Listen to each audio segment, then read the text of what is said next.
Hello, இன்னைக்கு ஒரு cake order பார்க்கலாமா? இந்த கேக் பார்த்தீங்கன்னா 1/2 kg வெண்ணிலா ஃப்ளேவர் கேக்கு. கஸ்டமர் அவங்க ஹஸ்பண்ட் பர்த்டேக்காக ஆர்டர் பண்ணியிருந்தாங்க. அவங்க என்கிட்ட எப்படி வேணாலும் பண்ணுங்க, பட் லவ்வை ப்ரெசென்ட் பண்ணுற மாதிரி இருக்கணும் அப்படின்னு சொல்லி சொன்னாங்க. ஒரு பிக்கை சென்ட் பண்ணி இந்த மாதிரி பண்ணுங்கன்னு சொன்னாலே ஏதாவது ஒரு சின்ன சின்ன கோளாறுலாம் பண்ணி வைப்பேன். இவங்க வேற உங்க இஷ்டம், பட் லவ்வை ப்ரெசென்ட் பண்ணுற மாதிரி இருக்கணும் அப்படின்னு சொல்லி சொல்லிட்டாங்க. சரி, என்ன பண்ணலாம்னு யோசிக்கும் போது ஹார்டின் ஷேப் ட்ரை பண்ணலாம், நம்ம தான் இன்னும் ட்ரை பண்ணது இல்லையே அப்படின்னு யோசிச்சுட்டு நம்ம கைவரிசையை காட்ட ஆரம்பிச்சாச்சு.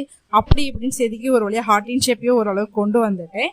அதில் அப்படியே சாக்லேட் கனெக்ட் ரெடி பண்ணி பியூர் பண்ணி செட் பண்ணிட்டு அப்புறம் அந்த புல் அவுட் மெசேஜ் வைப்பாங்க இல்லையா, அதை மாதிரி வந்து நான் ட்ரை பண்ணணும்னு ரொம்ப நாள் நினச்சிட்டு இருந்தேன். சரின்னு சொல்லிட்டு அந்த விதையை இதுலேயே இறக்கி வச்சுட்டேன். எனக்கு பிடிச்சிருந்துச்சி பர்சனலாக. கஸ்டமருக்குமே கேக்கை போய் டெலிவரி பண்ணியாச்சு. அவங்களுமே வந்துட்டு சாப்பிட்டு பார்த்துட்டு கேக் ரொம்ப நல்லா இருந்துச்சு, எனக்கு ரொம்ப பிடிச்சிருந்துச்சி அப்படின்னு சொல்லிட்டாங்க.